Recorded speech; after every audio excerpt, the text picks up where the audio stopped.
Palm Sunday Mass. So, 5 o'clock pa yung Mass, pero ang haba na ng pila. Dami ng tao.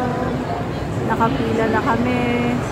So, this is the 4 p.m. Mass. Yung hinihintay namin is the 5 p.m. Mass. Tama si Daddy. Gusto kakaway-kaway pa siya eh.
After the Palm Sunday Mass, so light dinner, tapos uwian na.